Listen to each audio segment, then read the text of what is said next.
Hello, hello. Here it is, the 22nd day of the month. I cannot believe how fast this month is flying by. Like, it's almost February. Wow, I'm looking at my setup over here.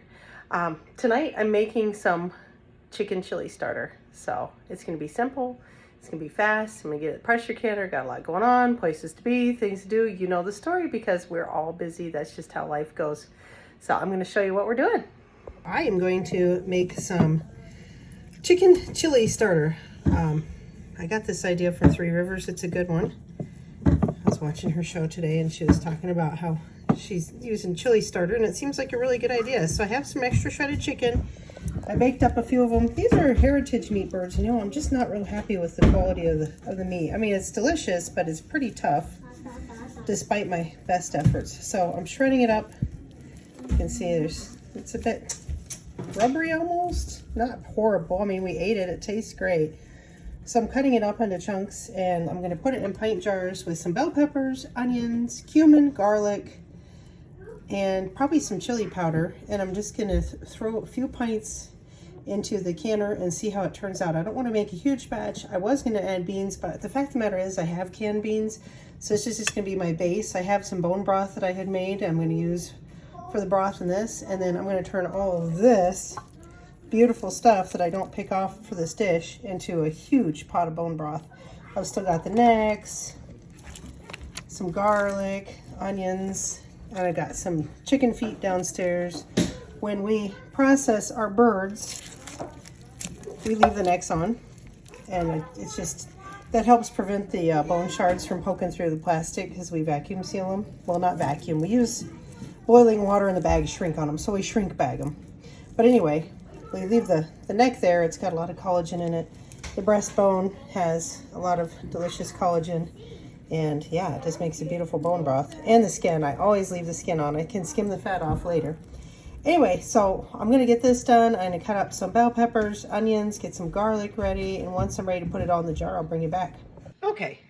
Sometimes it is straight up struggle finding a good angle for this, so I hope this works.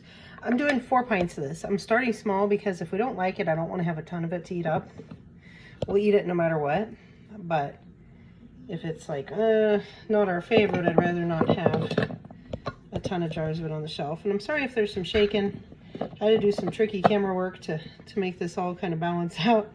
And my bowl that's holding chicken is also holding the camera. So I'm trying not to bounce y'all around too much here. I'm just putting this into 4 little pint jars. I'm gonna use my itty bitty little pressure canner that I have for this. So it's a fun project. It holds exactly 4 pint jars, which I just love. It's such an adorable little thing. Works real well. I've given it many test runs. I think I paid, gosh, maybe $10, maybe 20. I don't think so, but maybe. I know I felt bad because it was such a low price and it's such a nice tool, so I'm pretty sure I ended up paying more than was being asked for it, which I don't mind at all. Goodness gracious, how could I complain about that? All right, so we have our chicken in. I have 1 red bell pepper, and I am going to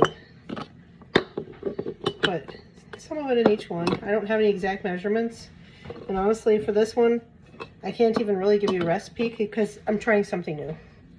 And there's Ben in the background. Hi, Ben. I'm trying something new. So I'm using the flavors that I know our family loves. And I think that's going to be good enough. Now, I had started out with fresh onion and garlic and, excuse me, one shot of bell pepper.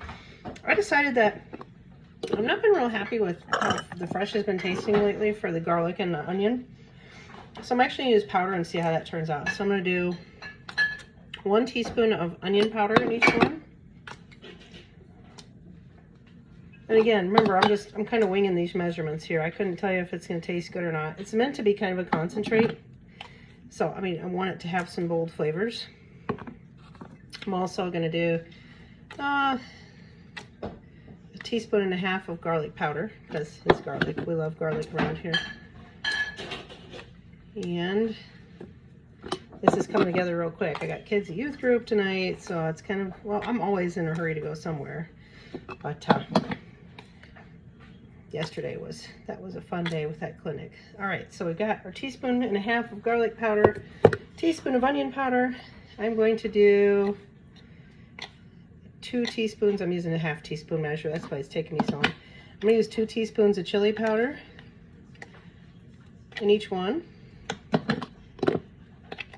And I think it's gonna be really interesting to see how this turns out. I'm gonna crack open a jar of probably northern beans. I have a bunch of those I'd like to use up, and I bought a 25-pound bag, so I need to start working through them and try that. Okay, so now I have ancho chili powder. I'm gonna do 1 teaspoon because we love our chilies.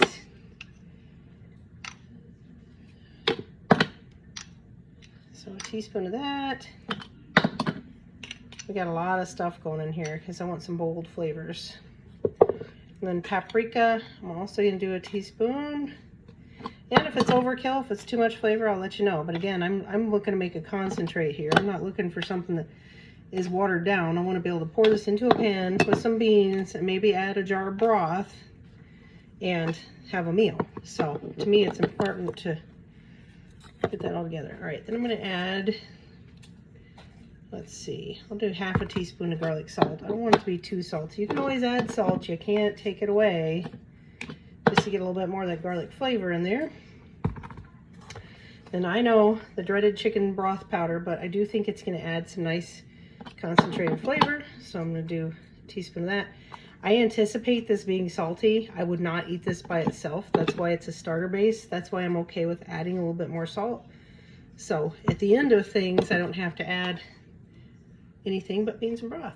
And that's exactly what I'm going for. And then, of course, our favorite, cumin. I'm going to do a teaspoon each because, again, it is a flavor that we absolutely love in our house. I just love the smell of it.